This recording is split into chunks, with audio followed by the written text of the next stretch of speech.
Vitamin D is an essential vitamin that helps regulate calcium and phosphorus in the body. It also plays a role in maintaining proper bone structure. There are different forms of vitamin D, including ergocalciferol, vitamin D2, and cholecalciferol, vitamin D3. Vitamin D is found in fish, eggs, and fortified milk. It's also made in the skin when exposed to sunlight. During periods of sunlight, vitamin D is stored in fat and then released when sunlight is not available. Vitamin D supplements are commonly used to treat and prevent vitamin D deficiency. People who don't get enough sun and people who are 65 years or older are at risk for deficiency. People also use vitamin D for weak and brittle bones, heart disease, asthma, hay fever, and many other conditions, but there's no good scientific evidence to support many of these uses.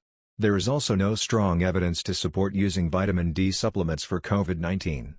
But it is important to maintain healthy levels of vitamin D. This can be done by taking 400 to 1000 IU of vitamin D daily or spending 15 to 30 minutes in the sun each day. Uses and effectiveness? Effective for a rare, inherited bone disorder marked by low levels of phosphate in the blood, familial hypophosphatemia. Taking specific forms of vitamin D, called calcitriol or dihydrotacosterol, by mouth along with phosphate supplements is effective for treating bone disorders in people with low levels of phosphate in the blood. Underactive parathyroid, hypoparathyroidism. Taking specific forms of vitamin D, called dihydrotacosterol, calcitriol, or ergocalciferol, by mouth is effective for increasing calcium blood levels in people with low parathyroid hormone levels. Softening of the bones, osteomalacia. Taking vitamin D3 by mouth is effective for treating this condition. A bone disorder that occurs in people with kidney disease, renal osteodystrophy.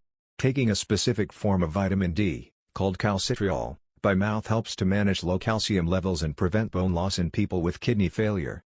Rickets. Taking vitamin D by mouth is effective for preventing and treating rickets. A specific form of vitamin D, called calcitriol, should be used in people with kidney failure. Vitamin D deficiency. Taking vitamin D by mouth is effective for preventing and treating vitamin D deficiency. Possibly ineffective for heart disease.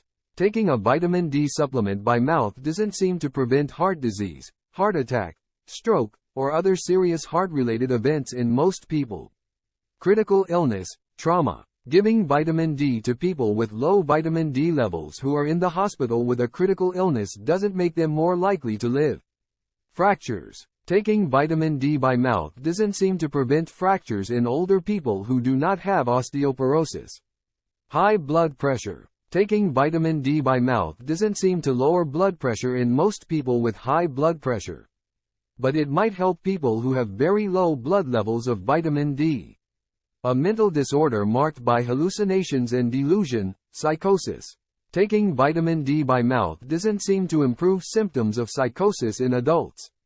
Prostate cancer. Taking vitamin D by mouth doesn't seem to reduce cancer progression or death from prostate cancer. Tuberculosis. Most research shows that taking vitamin D by mouth doesn't help to cure tuberculosis or make it less severe. There is interest in using vitamin D for a number of other purposes, but there isn't enough reliable information to say whether it might be helpful.